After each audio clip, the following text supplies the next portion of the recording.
আসসালামু আলাইকুম ওয়া রাহমাতুল্লাহি ওয়া বারাকাতুহু।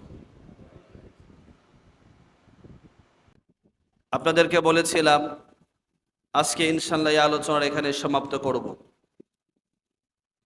তো আলোচনা করতে গিয়ে আমি বলেছিলাম যে আহনাফ ইবনে কায়েস উনি কোরআনের আলোকে মানব জীবনের আকৃতি প্রকৃতি তালাশ করতেছেন, খুঁজতেছেন। খুঁজতে খুঁজতে এক পর্যায়ে উনি দেখলেন মানব জীবন আকৃতির প্রকৃতির কথা আল্লাহ পাক তুলে ধরতে গিয়ে কিছু শ্রেণীর মানুষদের প্রশংসা আল্লাহ পাক করেছেন, সুবহানাল্লাহ বলেন। আবার কিছু শ্রেণীর মানুষদের সমালোচনা করেছেন। তো যাদের সম্পর্কে আলোচনা করেছেন তারা অবশ্যই আল্লাহ পাকের নেককার বান্দা বান্দি, আর যাদের সম্বন্ধে আল্লাহ পাক সমালোচনা করেছেন তারা নিঃসন্দেহে আল্লাহ পাকের নাফরমানি। সম্মানিত হাজিরিন, তো আসলে আমি আলোচনা করতে গিয়ে বলেছিলাম আল্লাহ পাক যাদের সম্বন্ধে সমালোচনা করেছেন তাদের এক শ্রেণীর মানুষ হলো যারা সমালোচনার পাত্র হয়ে কেউ দুনিয়া থেকেই আল্লাহ পাক যাকে তৌফিক দেবেন সে তওবা পড়ে আবার আল্লাহ পাকের এই ইসলামের পথে ফিরে এসে তারা আল্লাহ পাককে সন্তুষ্ট করার চেষ্টা করবে। আবার এক শ্রেণীর মানুষ যারা বিন্দু পরিমাণও চেষ্টা করবে না, দুনিয়াতে কিছু বদ আমলের কারণে এরা জাহান নামে চিরস্থায়ী হিসেবে প্রবেশ করবে।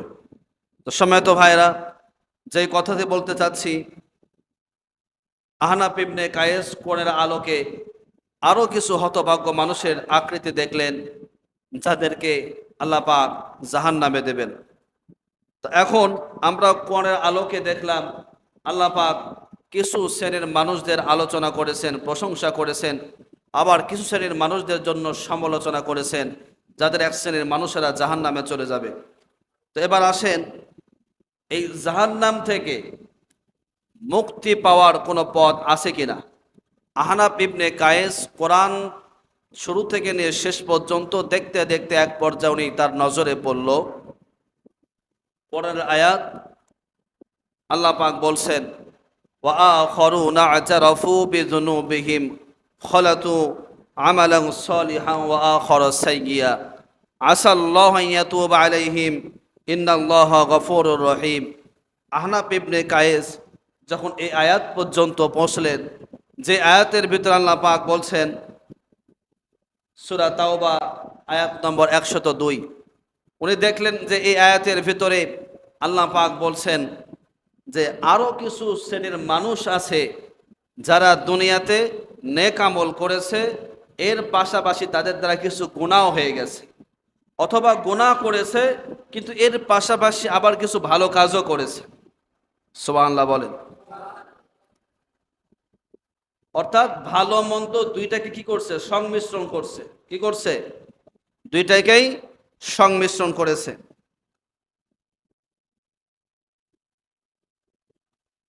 এরপরে আল্লাহ পাক বলেন যে আমি আল্লাহ তাদের দিকে দয়ার দৃষ্টি দেব। সুবহানাল্লাহ জোরে বলেন। যারা দুনিয়াতে নেক আমল করেছে এর পাশাপাশি কিছু গুনাহ হয়ে গেছে, আবার অথবা গুনার কাজ করেছে কিন্তু এর ভেতর দিয়ে আবার কিছু নেকের কাজ করেছে। আমি এই কথা বলতেছি না যে আপনি ভালো কাজও করবেন আবার গুনার কাজও করবেন। অনেক মানুষ 5 ওয়াক্ত নামাজ পড়ে, রমজান মাসে রোজা রাখে, তার দ্বারা কি ভুলে হোক বা কোনো একটা কারণে গুনাহ হয়ে যায় কি যায় না, তার মতে এটা নয় যে সে নামাজও পড়বে গুনাহ করবে, নেক আমলও করবে গুনাহ করবে, এমন কিন্তু নয়। নেক আমল করে এর পাশাপাশি হঠাৎ করে তার দ্বারা গুনাহ হয়ে যাওয়া স্বাভাবিক। আল্লাহ রসুল করিম সাল্লাল্লাহু আলাইহি ওয়াসাল্লাম হাদিসের ভিতরে বলছেন যে যখন আমি মেরাজের রাত্রিতে মেরাজের উদ্দেশ্যে আল্লাহ পাকের পক্ষ থেকে দুইজন আসলো আমার কাছে, আসার পরে আমাকে তারা দুইজন নিয়ে অতিক্রম করতেছে, করতে করতে এমন একটা শহরের আমাকে নিয়ে যাওয়া হলো, যেই শহরে গিয়ে আমি দেখি যে সেই শহরগুলো ইট যেগুলো সেগুলো সোনা দিয়ে গাঁথনি, চাঁদি দিয়ে গাঁথনি। নবী সাল্লাল্লাহু আলাইহি সাল্লাম বলছেন, আমি দেখলাম সেই জায়গায় কিছু শ্রেণীর মানুষ ঘোরাফেরা করছে। সেই সমস্ত মানুষের কিছু অর্ধেক অংশ এত সুন্দর, এত সুন্দর, আবার কিছু অর্ধেক অংশ অসুন্দর। নবী সাল্লাল্লাহু আলাইহি ওয়াসাল্লাম যখন সেই জায়গাতে চলে গেলেন, যাওয়ার পরে সমস্ত ফেরেশতারা ওই ব্যক্তিদেরকে উদ্দেশ্য করে বললেন, তোমরা সামনে যে নদী দেখতেছো এই নদীতে গোসল করো। ওই ব্যক্তিগুলো যাদের অর্ধেক অংশগুলো খুব সুন্দর আবার অর্ধেক অংশগুলো অসুন্দর, তাদেরকে গোসল করার জন্য বলা হলো। নবীজি হাদিসের মধ্যে বলেন, তারা গোসল করলো। গোসল করে উঠে আসার সাথে সাথে দেখলাম তাদের চেহারা অতি অতি সুন্দর। সুবহানাল্লাহ জোরে বলেন। আমি আমার সাথীদেরকে জিজ্ঞাসা করলাম, এরা কারা আর যেই জায়গাতে গোসল করলো এটা আবার কোন নদী? ফেরেশতা বলতেছেন, ইয়া রাসূলুল্লাহ, এরা হলো দুনিয়ার ওই সমস্ত আপনার উম্মত যারা দুনিয়াতে নেক আমল করেছে এবং এর পাশাপাশি ভুলক্রমে হঠাৎ করে তাদের দ্বারা গুনাহ হয়ে গেছে, এরপরে তারা অনুশোচনা করেছে, তওবা করেছে। আজকে যে নদী তাদেরকে গোসল করালাম, যে নদীতে, এই নদীর নাম হলো জান্নাতে আদন। সুবহানাল্লাহ জোরে বলেন। এই জান্নাতে আদন তাদেরকে গোসল করা নিয়া এদেরকে পবিত্র করা হলো এবং তাদেরকে সৌন্দর্যমণ্ডিত করা হলো। সম্মানিত হাজিরিন, তাহলে এই আয়াতের ভিতরে যে কথা বলতে চাচ্ছি, আল্লাহ পাক তাদের সম্পর্কেও বলেছেন যে কিছু লোক যারা দুনিয়াতে ভালো কাজ করেছে এবং মন্দ করেছে, দুইটার সংমিশ্রণ করেছে। আহনাফ ইবনে কায়েস বলতেছেন, আমি এই জায়গায় এসে আমি আমার নিজেকে খুঁজে পেলাম যে আমার দ্বারাও তো আমার হায়াতের জিন্দেগিতে অনেক গুনাহ হয়ে গেছে এবং গুনার পাশাপাশি অনেক নেক আমল করেছি। তাহলে এখান থেকে আমাকে কি করতে হবে? ফিরে আসতে হবে, তওবা করতে হবে। আল্লাহ পাক বলেন, কুল ইয়া ইবাদিয়াল্লাযীনা আসরাফু আলা আনফুসিহিম লা তাকনাতু মির রাহমাতিল্লাহ। নবী আপনি বলে দেন, আমার বান্দা বান্দিরা যারা আমি আল্লাহর ওপরে তাদের পূর্ণ ভরসা আছে, যারা গুনাহ করেছে তারা যেন নিরাশ না হয়। আমি আল্লাহর রহমত থেকে তারা যেন কখনো নিরাশ না হয়। কারণ আমি আল্লাহর কাছে, তারা যদি তাদের গুনার জন্য তপ্ত হয়ে আমি আল্লাহর কাছে ক্ষমা প্রার্থনা করে, আমি আল্লাহ তাদেরকে মাফ করে দেব। সুবহানাল্লাহ জোরে বলেন। নবীজি বলেছেন, যখন কোনো মানুষ তাদের হায়াতের জিন্দেগিতে গুনাহ করার পরে তার ভিতর অনুতপ্ত হয়েছে, অনুশোচনা হয়েছে, সে যখন সেখানে খাঁটি তওবা করবে, আল্লাহ পাক বলেন, গুনাহ তো করেছে, খাঁটি তওবা করার কারণে আমি আল্লাহ তাদেরকে পুত পবিত্র করে দিই। সুবহানাল্লাহ জোরে বলেন। শুধু পুত পবিত্র নয়, তাদেরকে এমন মর্যাদা আমি আল্লাহ তাদেরকে দান করি যেই মর্যাদা হলো অবিস্মরণীয় হয়। সুবহানাল্লাহ জোরে বলেন। সম্মানিত হাজিরিন, আল্লাহ নবীর সাহাবী হযরত আলী রাদিয়াল্লাহু তাআলা আনহু বর্ণনা করেন, হিজরতের পরে যারা মক্কা থেকে মদিনা এসেছে এদেরকে তো মুহাজির বলা হয়, আর যারা মদিনার লোকেরা মক্কার লোকদেরকে আশ্রয় দিয়েছে এদেরকে আনসার বলা হয়। আল্লাহ নবী সাল্লাল্লাহু আলাইহি ওয়াসাল্লাম হিজরতের পরে আনসার এবং মুহাজির দুই দলদেরকে একত্র করে তাদের ভিতরে পরস্পর একটা সম্পর্ক, ভাই ভাই একটা বন্ধন সম্পর্কে তাদেরকে আবদ্ধ করে দিলেন, যাতে করে মুহাজিররা আনসারদের প্রতি খারাপ ব্যবহার করতে না পারে, আবার আনসাররা যেন মুহাজির ভাইদের সাথে খারাপ ব্যবহার করতে না পারে। আল্লাহ নবী সাল্লাল্লাহু আলাইহি ওয়াসাল্লাম তাদের ভিতরে যে ভ্রাতৃত্ব বন্ধনটাকে মজবুত করে দিয়েছেন। মজবুত করার পরে কিতাবের ভিতরে আসছে, আল্লাহ নবীর একজন সাহাবী নাম হলো সাঈদ ইবনে আব্দুর রহমান। কি নাম বললাম? সাঈদ ইবনে আব্দুর রহমান। আর একজন সাহাবী নাম হলো সালাবাতুল আনসারী। এই দুইজনের ভিতরে খুব একটা ভালো একটা ভ্রাতৃত্ববোধ, ভাই ভাই এমন একটা সম্পর্ক যে আপন মায়ের পেটের ভাইয়ের মতন সম্পর্ক। আলহামদুলিল্লাহ বলেন। যখন তবুকের যুদ্ধের সময় হয়ে গেল, নবীজি সাল্লাল্লাহু আলাইহি ওয়াসাল্লাম ওই সাইদ ইবনে আব্দুর রহমান, যিনি কিন্তু ওই মদিনার বাসিন্দা, মুহাজির ভাই, আনসার ভাই, উনি, আল্লাহ রসুল বললেন, হে সাইদ ইবনে আব্দুর রহমান, আমার সাথে তোমাকে তবুকের যুদ্ধে যেতে হবে। তাহলে কি করা যায়? সাইদ ইবনে আব্দুর রহমান ছিলেন বিবাহিত, তার সন্তান ছিল, তার পরিবার ছিল। তার পরিবারের দেখাশোনার দায়িত্ব কার হাতে দেবে? ওই যে তার ভাই ছিল সালাবাতুল আনসারী। তবুকের যুদ্ধে যাওয়ার সময় সালাবাতুল আনসারীর হাতে সব কিছু বুঝিয়ে দিয়ে বলতেছে, ও সালাবা, আমার এই পরিবারের যাবতীয় দায়িত্ব আজ থেকে আমি তোমার হাতে অর্পণ করে দিয়ে গেলাম। যদি জিহাদের ময়দান থেকে ফিরে আসি তাহলে তো অবশ্যই সাক্ষাৎ হবে, গাজী হয়ে ফিরে আসব। আর যদি ফিরে না আসি তাহলে শহীদের মর্যাদা নিব। আর আমি কি হবে আল্লাহ বাকি ভালো জানেন। তো আমার অনুপস্থিতি আমার পরিবারের দায়িত্ব আমি তোমার হাতে তুলে দিলাম। সাইদ ইবনে আব্দুর রহমান যখন তার পরিবারের সমস্ত দায়িত্ব তার হাতে অর্পণ করে দিলেন, দেওয়ার পরে তবুকের যুদ্ধে চলে গেছেন। সালাবাতুল আনসারী প্রতিদিনের মতো এই সাইদ ইবনে আব্দুর রহমানের বাড়ির সমস্ত কাজগুলো করে দেয়। কি করে দেয়? সমস্ত কাজগুলো করে দেয়। যেমন পশুদেরকে খাওয়া পরানো, পরিবারের বাজার সদা ইত্যাদি ইত্যাদি, যা যা করা দরকার পরিবারের কাজগুলো সব কিছু করে দেয়।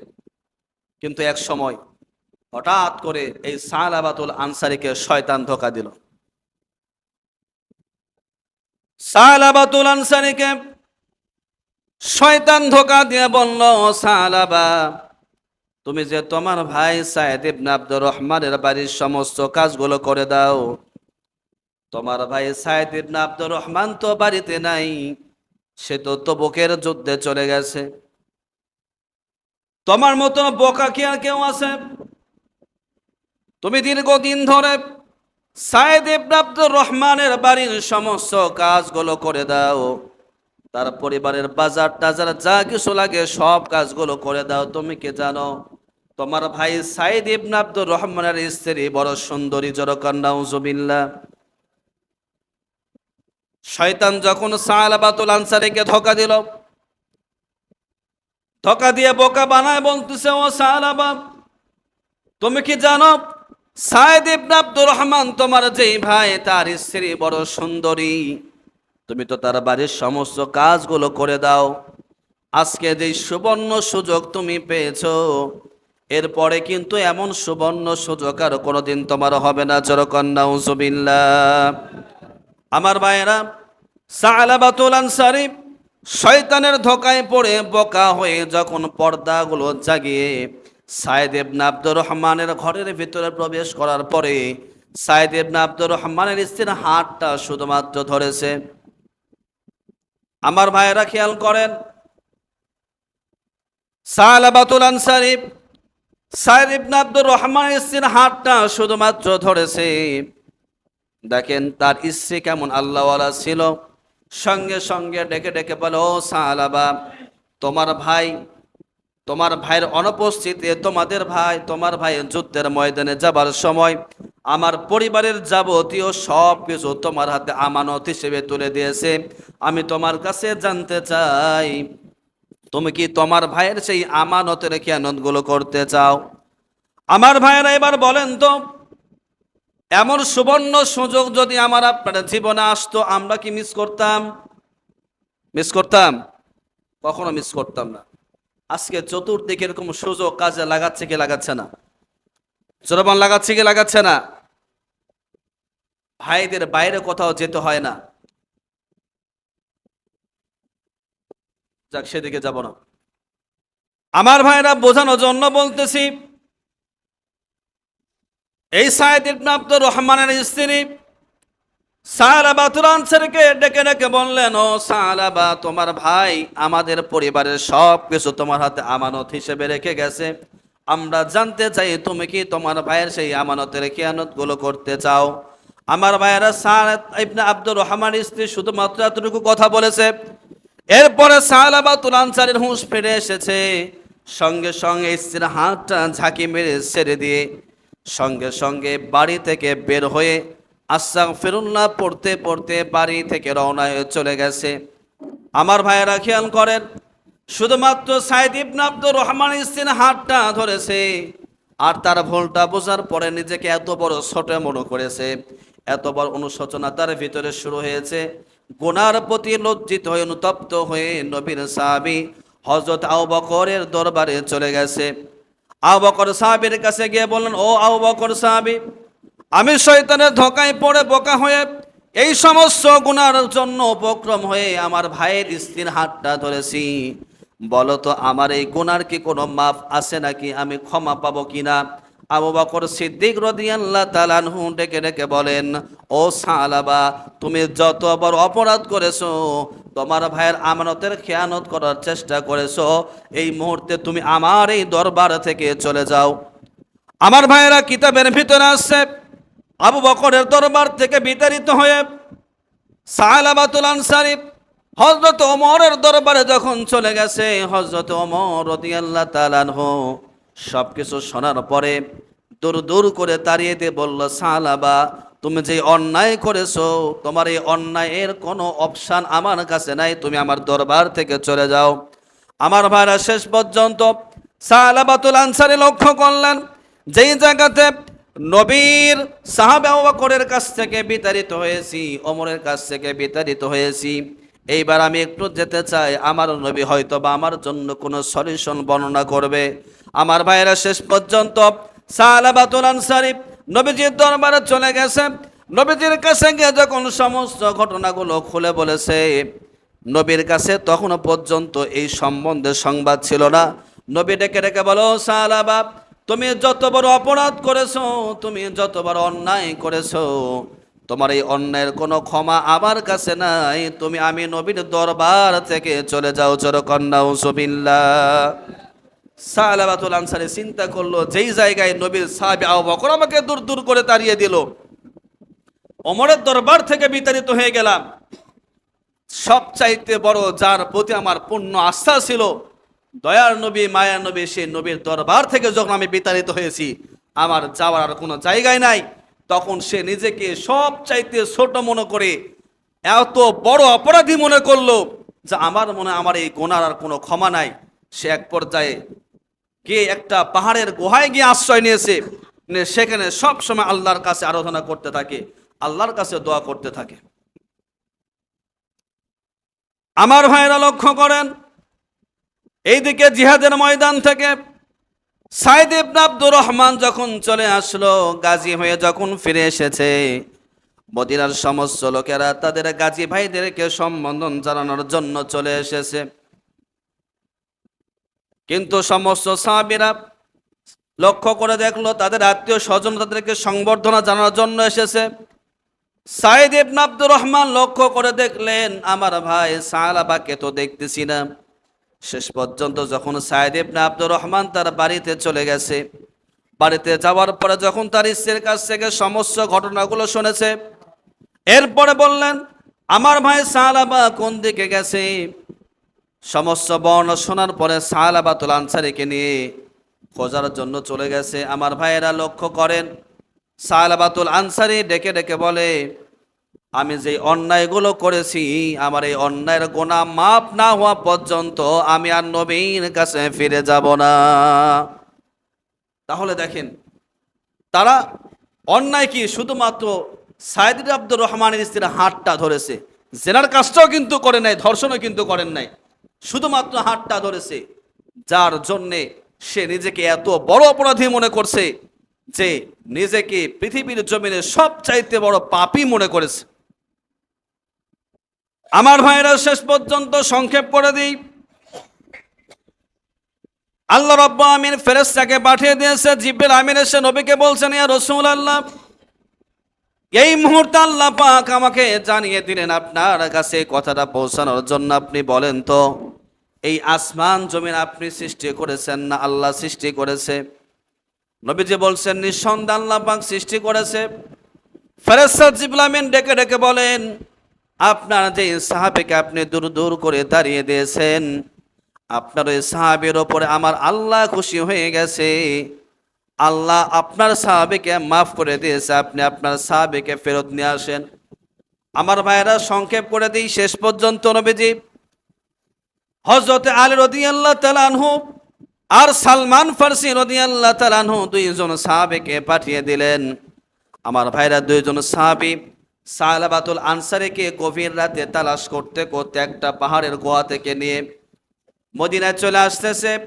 কিতাবের ভিতরে আসছে রাতটা গভীর হয়ে গেছে। আল্লাহর নবী সাল্লাল্লাহু আলাইহি ওয়াসাল্লাম ফজর নামাজ পড়ার জন্য মসজিদে নববীতে চলে গেছে। জামাতের সময় হয়ে গেছে। মুয়াজ্জিন বেলাল আযানের আকামত দিয়ে দিয়েছে, ফজর নামাজের আকামত। নবীজি নামাজে দাঁড়িয়ে গিয়ে সূরা ফাতিহার পরে যেই মাত্র সূরা তাকাসুন শুরু করেছে, ওই সালমান ফারসি আর হযরত আলী রাদিয়াল্লাহু তাআলা আনহু সালাবাতুল আনসারীকে নিয়ে এসে নামাজের সবার পেছনের কাতারে দাঁড়িয়ে গেছে। আমার ভাইরা, যখন নবীজি সূরা তাকাসুরের ভিতর থেকে আলহাকুমুত তাকাসুর হাত্তা যুরতুমুল মাকাবির এই আয়াতটা যেই মাত্র তেলাওয়াত করেছে, পেছনে কাতারে সালাবাতুল আনসারী ছিল, সঙ্গে সঙ্গে চিৎকার দিয়ে জমিনের ভিতরে পড়ে গেছে। যখন সুবহানাল্লাহ। নামাজ শেষ হয়ে গেছে। যখন দেখলো সালাবাতুল আনসারী আর কোনো জ্ঞান ফিরল না, নবীজি বললেন, ও সালমান ফারসি, সালাবাতুল আনসারীর চোখে মুখে পানির ছিটা দাও।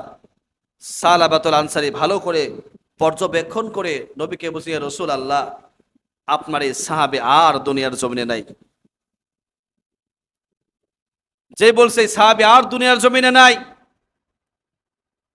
আল্লাহ নবী সাল্লাল্লাহু আলাইহি ওয়াসাল্লাম এই সালাবাতুল আনসারীর জানাজার নামাজ পড়ার পরে যখন দাফন দিবে, ভালো করে বোঝেন, যখন তাকে দাফন দেবে, কবরে মাটি দিবে, এমন সময় আল্লাহ নবী সাল্লাল্লাহু আলাইহি ওয়াসাল্লাম জমিনে হাঁটা চলাফেরা করতেছেন, শুধুমাত্র এইভাবে পায়ের আঙ্গুলের উপরে ভর দিয়ে দিয়ে, মানে শুধুমাত্র পায়ের আঙ্গুলে ভর দিয়ে দিয়ে পাটাকে পূর্ণ ডাবাচ্ছেন না। এই দৃশ্যটা হযরত ওমর ফারুক রাদিয়াল্লাহু তাআলা আনহু অবলোকন করছেন, দৃশ্যটা দেখছেন। দাফন কাজ শেষ। ওমর ফারুক রাদিয়াল্লাহু তাআলা আনহু বলতেছেন, ইয়া রাসূলুল্লাহ, আপনার কাছে একটা বিষয় জানতে চাই। আপনার একটা বিষয় আমাকে বিস্মিত করেছে, সেটি হচ্ছে আমি দেখলাম যখন দাফন কার্য চলতেছে এমন সময় আপনি জমিনে চলাফেরা করতেছেন শুধুমাত্র পায়ের আঙ্গুলের উপরে ভর করে, কারণটা কি? নবীজি বলতেছেন, ও ওমর, ভালো করে শোনো, এই যে সালাবাতুল আনসারী ছোট্ট একটা অন্যায় কাজ করার জন্য উদ্যত হয়েছিল, অন্যায় কাজ পরিপূর্ণ করে নাই। এই ছোট্ট একটা অন্যায় কাজের প্রতি অনুতপ্ত হয়ে আল্লাহর কাছে এত পরিমাণ গুনাহ মাফ চেয়েছে, এত পরিমাণ গুনাহ মাফ চেয়েছে, আমার আল্লাহ সালাবাতুল আনসারের উপরে খুশি হয়ে গেছে। যখন সুবহানাল্লাহ। নবীজি বলছেন, ওমর শুধু খুশি হয়ে যায় নাই, সালাবাতুল আনসারীর জানাজার ভিতরে আল্লাহ রাব্বুল আলামিন অসংখ্য অসংখ্য রহমতের ফেরেশতাগুলো পাঠিয়ে দিয়েছে। আর ফেরেশতার সংখ্যাগুলো এত পরিমাণ, আমি নবীজি পরিপূর্ণ হয়ে পায়ের ধাপগুলো দেব, এমন কোন জায়গা আমি ফাঁকা দেখি নাই। যখন সুবহানাল্লাহ। নবীজি বলছেন, সালাবাতুল আনসারীর প্রতি আল্লাহ পাক এত খুশি হয়ে গেছে যে খুশির কারণ আল্লাহ পাক রহমতের ফেরেশতা তার জানাজার নামাজ আদায় করার জন্য পাঠিয়েছে। সুবহানাল্লাহ জোরে বলেন। এই জন্য সম্মানিত হাজিরিন, হানাফ ইবনে কায়েস লক্ষ্য করে দেখলেন যে এই জায়গায় নিজেকে খুঁজে পেয়েছি, সুতরাং আমরা দুনিয়াতে যে যে কাজগুলোই করি, ভালো মন্দ গুনাহ নেকি যা কিছুই করি, আল্লাহ পাক বলছেন, ইল্লা মান তাবা ওয়া আমানা ওয়া আমিলা আমালান সলিহা, ইল্লা মান তাবা ওয়া আমানা ওয়া আমিলান সলিহা ফাউলাইকা ইউবাদদিলুল্লাহু সাইয়্যাতিহিম হাসানাত। যে যারা ঈমান এনেছে, ঈমান আনার পরে তওবা করেছে, কি করেছে? তওবা করেছে, এরপরে আবার নেক আমল করেছে। আল্লাহ পাক বলেন যে ঈমান আনার পরে তওবা করেছে, তওবার পরে আবার নেক আমল করেছে। আল্লাহ পাক বলেন, আমি ঈমান আনার পরে তওবা করার পরে তারা যে নেক আমলগুলো করেছে, ওই সমস্ত বান্দাদেরকে আমি তাদের বিগত সমস্ত গুনাহগুলোকে আমি আল্লাহ নেকি দ্বারা পরিবর্তন করে দিই। সুবহানাল্লাহ জোরে বলেন। সময়ত ভাইরা, এজন্য বলতেছি যে আমরা যে যেটাই করি আমাদের দ্বারা গুনাহ হয়ে যায়, ঠিক কিনা বলেন? গুনাহ হয়ে যায়। তাহলে আমরা যতই গুনাহ করি আল্লাহ পাক আমাদেরকে অপশন দিয়ে রেখেছে, গুনার প্রতি যে আমরা অনুতপ্ত হয়ে লজ্জিত হয়ে তৌবা করে আল্লাহর কাছে ফিরে আসি, আল্লাহ রাস্তার দিকে ফিরে আসি। আল্লাহ পাক প্রতিশ্রুতি দিচ্ছেন আমাদেরকে, কুল ইয়া ইবাদিয়াল্লাযীনা আসরাফু আলা আনফুসিহিম লা তাকনাতু মির রাহমাতিল্লাহ। হে আমার বান্দারা, তোমরা নিজেদের নফসের প্রতি যে জুলুমগুলো করেছো, জুলুমের শিকার হয়ে যে গুনাহগুলো করেছো, আমি আল্লাহ রহমত থেকে নিরাশ হয়েও না। আমি আল্লাহর প্রতি তোমাদের গুনার প্রতি লজ্জিত হয়ে আল্লাহর কাছে ক্ষমা চাও, আমি আল্লাহ তোমাদেরকে ক্ষমা করে দেব। সুবহানাল্লাহ জোরে বলেন। এজন্য সমত হাজির, আমরা যে যেটাই করি আমাদের দ্বারা গুনাহ হয়ে যায়। আমি আপনাদেরকে অনুরোধ করব, আমরা সকলেই আল্লাহর কাছে গুনাহগুলো মাপ চেয়ে নিয়ে আমরা সকলে রীতিমতো নেক আমল করব। প্রিয় ভাইয়েরা আমার, আহনাফ ইবনে কায়েস কোরআনের আলোকে নিজেকে খুঁজে পেয়ে এই জায়গায় যখন দেখলেন যে আমার জন্য আল্লাহ পাক অপশন বের করে রেখেছেন, যে এখানে আমার জন্য আল্লাহ পাক তওবার একটা দরজা খুলে রেখেছে, এজন্য শুধু আহনাফ ইবনে কায়েস নয়, তাম পৃথিবীর সমস্ত মানুষের জন্য আল্লাহ পাক গুনার দরজা খুলে রেখেছেন, গুনাহ মাপের জন্য আল্লাহ পাক দরজা খুলে রেখেছেন। ঠিক কিনা জোরে বলেন? এই জন্য নবীজি বলছেন, যেখানে পৃথিবীর সমস্ত দরজাগুলো বন্ধ হয়ে যায়, পৃথিবীর সমস্ত দরজা বন্ধ হয়ে যায়, একমাত্র আমি আমার আল্লাহ পাকের রহমতের দরজা খুলে থাকে। সুবহানাল্লাহ জোরে বলেন। এজন্য আমরা সকলেই আমাদের গুনাহ ছোট বড় যেটাই করি, গুনার প্রতি অনুতপ্ত হয়ে লজ্জিত হয়ে আমরা সকলেই বেশি বেশি করে ইস্তেগফার পড়ব, আল্লাহর কাছে গুনাহ মাপ চাবো। আর বিশেষ করে আমরা প্রত্যেকটা নামাজের পরে, প্রত্যেক ফরজ নামাজের পরে সালাম, ডানে বায়ে সালাম ফেরানোর পরে আল্লাহু আকবার তাকবীর দিয়ে আমরা আস্তাগফিরুল্লাহ বেশি বেশি করে পড়ব। আল্লাহ পাক আমাদের সকলকে মাফ করুন। যা কিছু বললাম এই অনুযায়ী আমাদের সকলকে আল্লাহর কাছে গুনাহ মাপ নিয়ে বাকি জিন্দেগি যেন নেক আমল দিয়ে আমাদের জীবনকে সাজানোর তৌফিক দেয়। বলেন আমিন।